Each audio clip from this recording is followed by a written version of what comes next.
Assalamu alaikum wa rahmatullahi wa barakatuh. All praise is due to Allah. We praise Him, we seek His help, and we ask for His forgiveness. We take refuge with Allah from the evil of ourselves and from the evil consequence of our evil actions. I'm Abdur-Raheem Green, and you're joining me for the proof that Islam is the truth. Now today we're going to be talking about the preservation of the hadith and the sayings of the Prophet Muhammad sallallahu alaihi wasallam. May God's peace and blessings be upon him. And in the last episode we talked about the remarkable oral transmission and memorization of the Quran. How children as young as 7 years old, even younger than that, have memorized the entire Quran. And by the way, some of them don't even speak Arabic. There's no book in the world like that. But the Quran is not the only source of guidance for Muslims. We also need the Sunnah and the living example of the Prophet Muhammad in order to fully comprehend and understand the religion of Islam. And we're going to examine today how the scholars of Islam have painstakingly preserved and authenticated the sayings of the Prophet Muhammad. So that's our task today, to talk about that. Just to remind ourselves about the ancient times when the Prophet Muhammad sallallahu alaihi wasallam and his companions were living. As Michael Zwelter, he notes that in ancient times when writing was scarcely used, memory and oral transmission was exercised and strengthened to a degree now almost known. It was very common in those days for people to memorize and to transmit the sayings of their ancestors in an oral form, much more so than in a written form. And therefore, the ability to memorize accurately was much more strongly formed than it is today. Many people today don't really fully comprehend because we are not really used to that method of retaining information. And therefore, in terms of memory and training our memory, it tends to be very weak. We prefer to record things on our hard disk, for example, or on bits of paper. But in those days, people tended to memorize things in their minds. Now, first of all, sometimes we find that people have not fully comprehended the importance of the Sunnah of the Prophet. What is this Sunnah of the Prophet? What do we mean by Sunnah? Well, the word Sunnah in Arabic means way. It's the prophetic way. The way that the Prophet Muhammad sallallahu alaihi wasallam, may God's peace and blessings be upon him, the things that he said, the things that he did, and the things that he approved of, all of this is called the Sunnah. And the Sunnah is preserved in what is called the Hadith. Hadith means literally story. The Quran is also referred to as a hadith. In fact, it is the best hadith, the best story, the best narration. But generally in Islamic law, the sayings of the Prophet Muhammad, the Sunnah of the Prophet Muhammad, is recorded in the hadith. So the hadith is the term for those things or those writings in which the actions, the sayings, the approvals of the Prophet sallallahu alaihi wasallam, the Prophet Muhammad, may God's peace and blessings be upon him, were recorded. Now there are numerous books of hadith because of course there are so many things that the Prophet Muhammad, may God's peace and blessings be upon him, said, and so many things he did. We have to remember that the message, the messengership and the prophethood of Muhammad, may God's peace and blessings be upon him, lasted a period of 23 years. So that's a lot of stuff. 23 years of what the Prophet did, what he said, what he approved of. So there are, of course, so many narrations, so many hadith of the Prophet Muhammad. And the whole issue of the hadith is compounded by the fact that many people, after the death of the Prophet Muhammad, may God's peace and blessings be upon him, began to fabricate and began to invent lies about the Prophet. And they began to say that the Prophet Muhammad, may God's peace and blessings be upon him, said this, and the Prophet Muhammad said that. You can imagine, every person who sold rice, for example, realized that, well, a good way to sell more rice is by saying, the Prophet said, eat rice. Rice is good for you. So if everyone thinks that rice is good for you and that the Prophet said that, then more and more people are going to buy rice. So also rulers try to justify their actions, sometimes their wrong actions, by invented hadiths and sayings of the Prophet Muhammad. So what developed in the Muslim world, and we're going to talk about that, is a science, a very amazing science, through which and by which we could distinguish what are the true and what are the false sayings of the Prophet Muhammad. And all of this gives us added conviction that when we talk about the religion of Islam, we're talking about something verifiable. We're talking about something authentic. We're talking about something about which we have a scientific, verifiable process through which and by which we can know what the Prophet Muhammad said and what he didn't say. By the way, people were able to do this with the hadith or the sayings of the Prophet Muhammad in a way that they were never able to do with the Quran.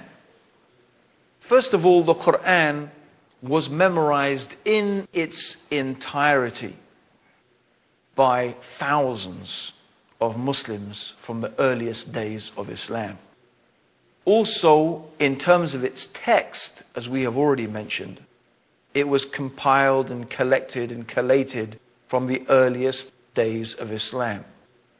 So, if anyone wanted to make a different interpretation of Islam, if any deviant sect or group or ruler or individual wanted to justify something by the Quran, they were never able to invent a new verse or introduce a new ayah or verse of the Quran. It was impossible to do that because the text of the Quran had been established from the very earliest days of Muslim history. And it was agreed upon unanimously by everybody.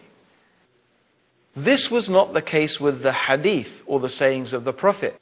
And we can say, actually, it is true until today. We still have numerous books of the hadith of the Prophet.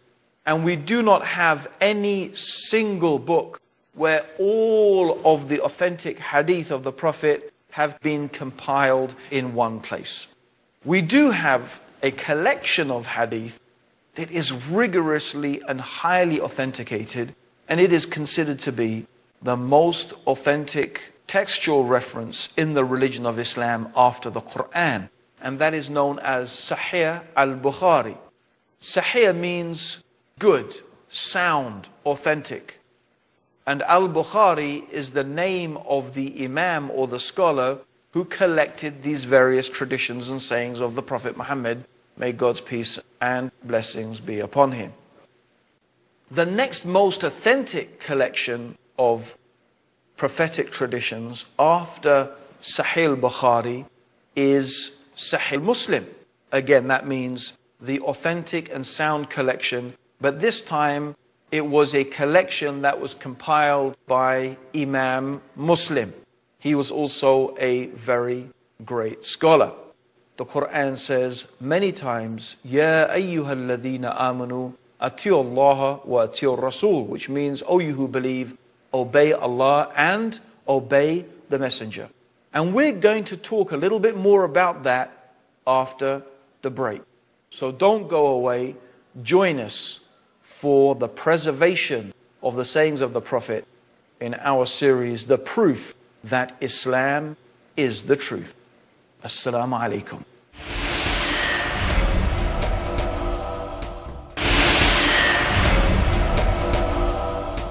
Assalamu alaikum wa rahmatullah. May the peace and blessings of Allah be upon all of you. Welcome back to the proof that Islam is the truth. And today we're talking about the preservation of the hadith, or the sayings of the Prophet Muhammad. And we were talking about how important the sunnah and the example of the Prophet Muhammad is in understanding the religion of Islam. It's really essential to it. In fact, we find that many of the most important and essential basic acts of worship in Islam would not be fully defined just by reference to the Quran.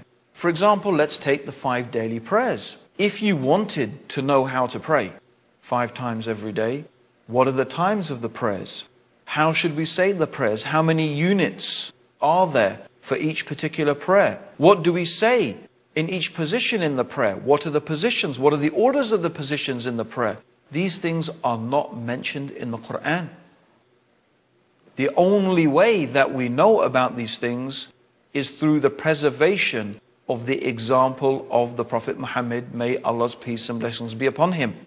So the Prophet Muhammad, may God's peace and blessings be upon him, said, "Pray as you have seen me pray." So Muslims therefore are trying to emulate and follow the example of the Prophet. The Quran says, "Aqimus salah," establish the ritual prayer, but the details of it is not given in the Quran. Similarly, there are many things in the Quran that we would not be able to understand it unless the life story, the life history of the Prophet Muhammad, may God's peace and blessings be upon him, had been preserved. For example, the 80th surah of the Quran, in the very first ayah, it says, "Abasa wa tawalla," which means he frowned and turned away. Who frowned? Who turned away from who? What is this talking about? Unless we know the seerah and the life history of the Prophet Muhammad, may God's peace and blessings be upon him, we will be clueless about what this is actually referring to. And I'm only giving one of many, many examples in the Quran. In fact, the Quran itself stresses the importance of referring to the Prophet Muhammad, may God's peace and blessings be upon him, many, many times. Indeed, in one particular verse, Allah swears by himself. Nay, no, by Allah, they can have no faith. Their faith is not true, it's not real, unless they make you, Muhammad, a judge in all disputes between them, and find no resistance in their hearts, and submit with the fullest submission. In this verse, Allah is making it very clear that if a person is truly a believer in Allah and a believer in the last day, they will make the Prophet Muhammad, may God's peace and blessings be upon him, a judge in their disputes, and they will be happy with his decisions. Also, Allah subhanahu wa ta'ala tells us in the Quran that whatever the Prophet gives you, you must take it. Whatever the Prophet orders you to leave, you must leave it. The Quran tells us that the Prophet Muhammad, may God's peace and blessings be upon him, did not speak from his own desires. It is nothing except a revelation that has been revealed. So these references in the Quran make it absolutely clear that the Sunnah, the example of the Prophet Muhammad, is an intrinsic part of understanding the religion of Islam. Now let's look at some of the ways in which the Sunnah of the Prophet Muhammad has been preserved. First of all, the Sunnah, or the example of the Prophet, is a very practical thing. Let's remember this. For Muslims, the Prophet Muhammad is the best example of how to be as a human being. In fact, the Quran references that in the 33rd chapter of the Quran, in the 21st ayah. The Quran tells us, the meaning of which is, "Verily, most certainly, in the messenger of God is a most excellent example for anyone who believes in God and the last day." So the Quran is telling us that in the example, in the life, in the pattern of the Prophet Muhammad, may God's peace and blessings be upon him, is a good example. A way to follow for anyone who believes in God in the last day. So Muslims, of course, they believe in Allah. And they believe in the last day, the day of judgment. The accountability, the hellfire, the paradise. They believe in that. So therefore they will try their best to emulate the example, the manners, the behavior of the blessed Prophet Muhammad sallallahu alayhi wasallam. So the Sunnah, the example of the Prophet, was applied in people's lives. It was not only memorized in the sense that I heard the Prophet say this, I saw the Prophet do that. They themselves applied it practically. For example, the Prophet Muhammad, may God's peace and blessings be upon him, said, if it wasn't a burden, if it wasn't going to be such a difficult thing for my nation, I would have made the use of the toothstick, brushing the teeth, an obligation upon the Muslim nation. And the Prophet himself used to frequently use the toothstick. He used to use it in the morning, in the evening, before he came out of the house, before he prayed. And his companions practically followed that example. And that practical example was followed by their children. And that was followed by their children. And so they would say, well, we saw the Prophet Muhammad do this, and we saw the Prophet Muhammad sallallahu alayhi wasallam do this, and this is what he told us to do. So it is not, remember, it is not merely memorizing some academic thing. It's an actual practical application in one's everyday life. So this is one of the ways in which the Sunnah of the Prophet was preserved. And just in reference to this, I remember that my dad always taught me a saying. My dad, Gavin Green, he taught me a saying that his dad taught him, and probably his dad taught him. And that was a little phrase he uses, R-A-U. R-A-U is an acronym for return after use. Meaning when you have used something, make sure you put it back where you found it in the first place. Return after use. So actually what we find is here is a chain of transmission. I learnt from my father, Gavin Green, who learnt from his father. So actually this chain stretches back over 100 years. If you count, my father is 86, and you count it back to his dad, that is really nearly 70, 80 years. That's quite a long time. And if I inculcate my children with the same thing and then they narrate it to their children, this is what we call a chain of transmission.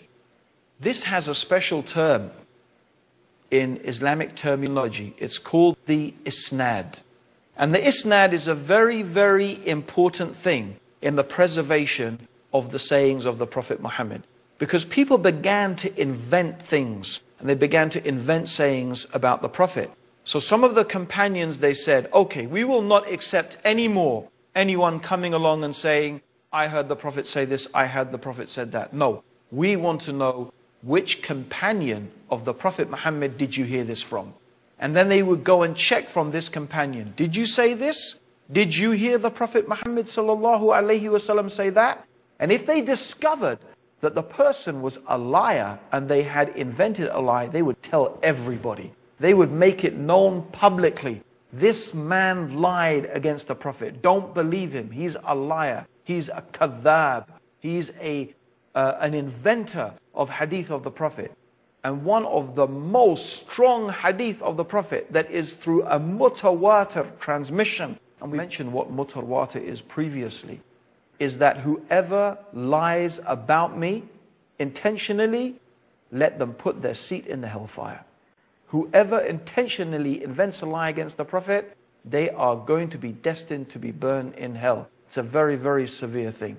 So nobody should go around inventing things and saying the Prophet Muhammad sallallahu alaihi wasallam said this and the Prophet Muhammad said that. Well, some people did start doing that, even to the extent that Aisha was commenting about this fake coins that she called. The fake coins were not real fake coins. They were the hadith of the Prophet that people were inventing. So the companions, they said, no, we want to know who said it. Where did you learn it from? Give us the isnad. And this is where the chain of narrators developed. And from that, the scholars started to study. Did this person meet that person? Was he truthful? Was he honest? Did he have a good memory?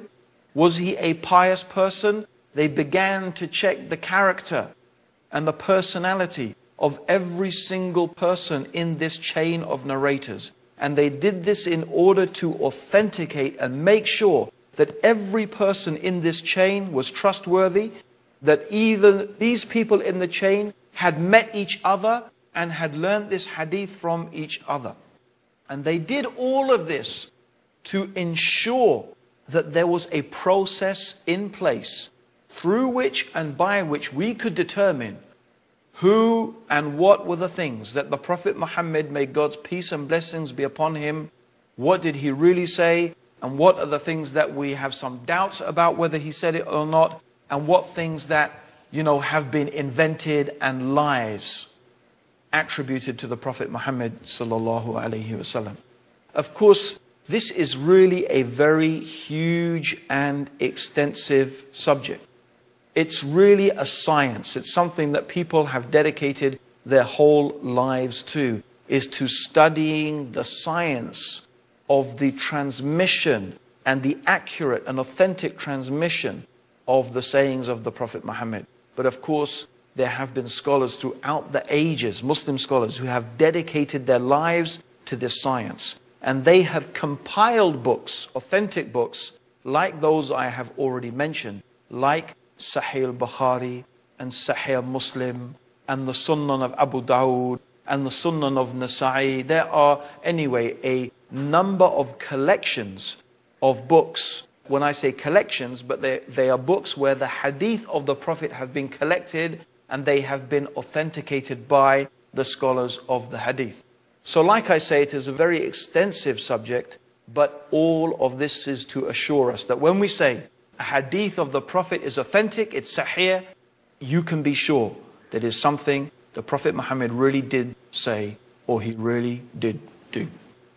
That's it for this episode, the preservation of the hadith of the Prophet. I hope you're going to join us next time for our proof that Islam is the truth.